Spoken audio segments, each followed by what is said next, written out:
Ikaze kuri wowe tubana umunsi ku munsi mu biganiro bitandukanye mu makuru abagenda avugwa ndetse na byinshi cyane tukugezaho kuri YouTube channel ya Bwiza TV. Ni iby'agaciro cyane kuri wakoze subscribe nawe utarayikora, nakubwira nikora subscribe uzagenda ubana natwe mu biganiro bitandukanye mu makuru abagenda avugwa mu Rwanda, mu karere, muri Afurika y'Iburasirazuba by'umwihariko, muri Afurika muri rusange ndetse no ku isi by'umwihariko, tukanabigusesengurira ukarushaho kubyumva no kubisobanukirwa muri rusange. Muri akanya ndaje ngo tuganire kuri nkuru by'umwihariko amaze icyumweru ica ibintu ku isi ndetse no mu Rwanda yahageze, aho nyir'ubutungane Papa Francis byavugaga ko yaje kuba yatangaza ko ashyigikiye abashyingiranwa bahuje ibitsina. Benshi bakagenda babyibazaho by'umwihariko abayoboke ba Kiliziya Gatolika bakagenda bagira byinshi babitangazaho by'umwihariko bigateza n'urujijo ku gushidikanya kwabo. Muri urwo rwego Kiliziya Gatolika mu Rwanda yaje kugira icyo bivugaho, aho by'umwihariko Kiliziya Gatolika mu Rwanda yamaganye amakuru amaze iminsi mu itangazamakuru mu binyamakuru bitandukanye avuga ko Papa Francisco yasabye ko abaryamana bahuje ibitsina bakwiriye kwemererwa kubana mu rwego rw'amategeko. Ni amagambo ibinyamakuru mpuzamahanga bivuga ko Papa Francis yavugiye muri filime mbarankuru yitwa Francesco yagiye hanze kuri uyu wa 21 Ukwakira 2020. Muri iyi filime uyu mushumba wa Kiliziya Gatolika yumvikanye avuga ko abaryamana bahuje ibitsina bakwiye guhabwa uburenganzira bwo gusezerana imbere y'amategeko kugira ngo nabo abarengere ndetse babashe no kugira imiryango. Ayo magambo yateje urujijo mu bayoboke ba Kiliziya Gatolika izwiho kutemera umubano w'abantu bahuje ibitsina by'umwihariko babana nk'umugabo n'umugore cyangwa umugore ku mugabo. Aba bana bahuje ibitsina Kiliziya Gatolika ikaba ibyamaganira kure. Mu itangazo ryashyizwe hanze kuri uyu wa 6 na Musenyeri Philippe Rukamba, perezida w'inama y'abepiskopi Gatolika mu Rwanda, yavuze ko ayo makuru yatangajwe atariyo ndetse Papa atigeze ayavuga. Mu magambo yagize ati: nyuma yo gusesengura amakuru yacicikanye muri iki cyumweru dushoje, aho bimwe mu bitangazamakuru byatwerereye nyir'ubutungane Papa Francisco ibyo atigeze avuga mu by'ukuri kubirebana n'abo bana bahuje igitsina, ubuyobozi bwa Kiliziya Gatolika mu Rwanda burabamenyesha ibi bikurikira: kunoza no gutangaza cyangwa guhindura inyigisho ku kwemera Gatolika bifite inzira zizwi binyuramo n'uburyo bimenyekanishwa. Si mu kiganiro n'umunyamakuru runaka, birashoboka ko mu bamamaza izo muha haba harimo abataramwumvishe neza, abasemuye ukutariko mu ndimi zinyuranye, ariko wenda hari n'ababikoze nkana bagambiriye kuyobya abakristo no kumuvugira ibyo bo bifuza ku mpamvu zabo bwite zidafitanye isano n'ukwemera Gatolika.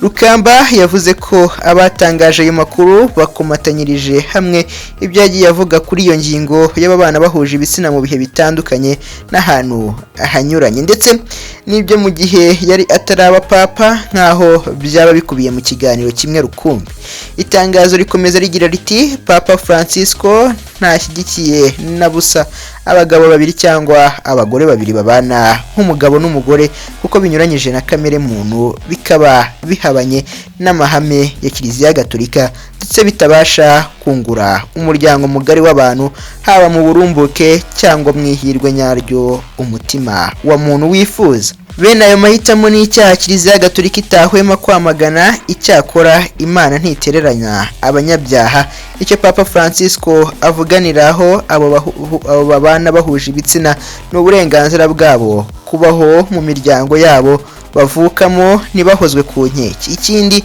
ni ukubaba hafi no kubafasha nk'abanyantege nke nyine mu guhindura imyitwarire no kunganirwa mu kuri n'urukundo. Musenyeri Rukamba yasabye abakristo Gatolika kudakuka umutima no kuba maso mu kwemera kwabo. Kuva Kiliziya Gatolika kuva na kera Kiliziya Gatolika ibona kuryamana kw'abahuje ibitsina nk'icyaha, nk'aho muri 2003 ubwo Kiliziya Gatolika yari iyobowe na Papa Yohana Paulo wa kabiri nibwo yasohoye inyandiko igira ikivuga mu gushyingiranwa hagati y'abahuje ibitsina. Muri iyi nyandiko Kiliziya Gatolika yavuze ko inyigisho za Kiliziya zishingiye ku kubaha abaryamana bahuje ibitsina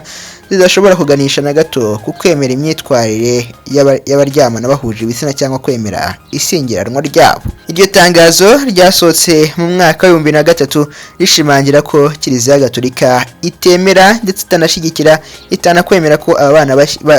bahuje ibitsina bashyingiranwa mu mategeko. Ngibyo ibyari byaragiye bivugwa by'umwihariko ku makuru yarasohotse avugwa ko Papa Francisco yaje kuba yatangaza ko ashyigikiye abana bahuje ibitsina, by'umwihariko bagashimangira ko yaba yaremeye ko abangaba baba bashyingiranwa byemewe n'amategeko kugira ngo babane ndetse banemererwe kuba bakora umuryango. Umuyobozi w'abepiskopi mu Rwanda nawe akaba agize icyo abivugaho, by'umwihariko aho yamaganye ayo makuru avuga ko ababa barabikoze bashobora kuba bafite inyungu zabo runaka, by'umwihariko ko bashobora kuba baragiye bakusanya ibintu Papa Francis yagiye avuga mu bihe bitandukanye bakabishyira hamwe nk'aho ari mu kiganiro rumwe rukumbi, bakagenda babishyira hamwe bikaza kuba byateza urujijo muri rusange. Akaba yanasabye abakristu Gatolika kudakuka umutima, dore ko ibyo ngibyo Kiliziya Gatolika itabyemera, dore ko kuba hagira inyigisho zihindurwa runaka Kiliziya Gatolika bifite inzira bicamo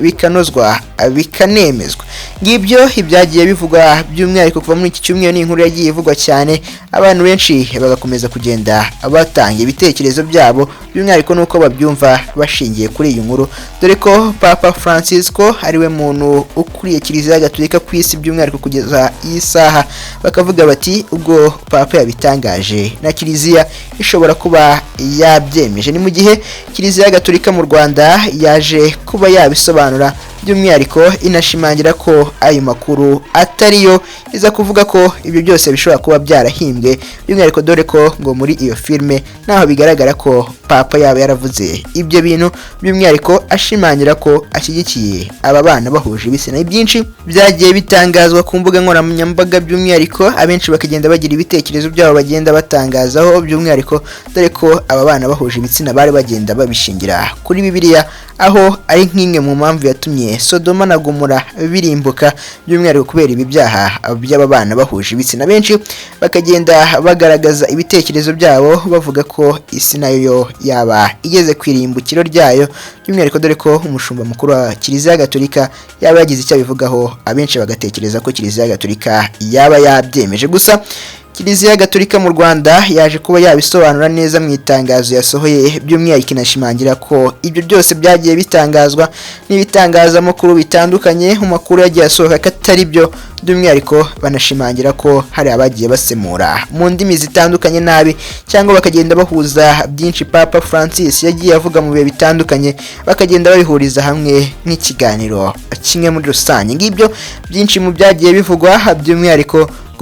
kuba Papa yaba yaremereye aba bana bahuje ibitsina ko baba bakora ndetse banemerewe kuba bashyingiranwa binyuranyije n'amategeko, aho umuyobozi w'abepiskopi mu Rwanda Rukamba yaje kuba yasohora itangazo rivuga ko ibyo bintu Papa ntabyo yavuze, ndetse anashimangira ko muri Kiliziya Gatolika bitemewe ndetse ko ari icyaha, by'umwihariko ku bana bahuje ibitsina, by'umwihariko bishingiye ku kuba ntaho bihuriye no gukora umuryango, dore ko abana bahuje ibitsina batakororoka cyangwa ngo babe bagira uburumbuke bakibaruka. Ngibyo byinshi ndabikubwiye, by'umwihariko kuri Papa Francis ku byagiye bitangazwa ku kuba yaratangaje ko ashyigikiye abana bahuje ibitsina, by'umwihariko nkaba ngiye mbikugarukiraho muri rusange, aho Kiliziya Gatolika mu Rwanda yamaganiye kure inashimangira ko Kiliziya Gatolika itemera aba bana bahuje ibitsina, ariko by'umwihariko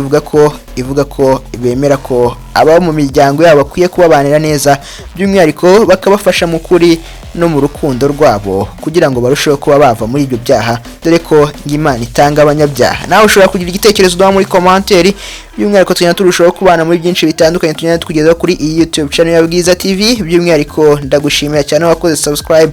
nawe ukibona iyo video bwa mbere ukaba utarakora subscribe, nakubwira ni kora subscribe, uzagenda ubana natwe muri byinshi bitandukanye mu makuru abagenda avugwa na byinshi bitangazwa tugenda tukugezaho kuri YouTube channel ya Bwiza TV. Kangushimire by'umwihariko mwifuriza guhaha no kuronka kuri uyu munsi, nkomeza kukubwira ni mukomeze mugubwe neza, muhahe muronke amahoro y'Imana abane na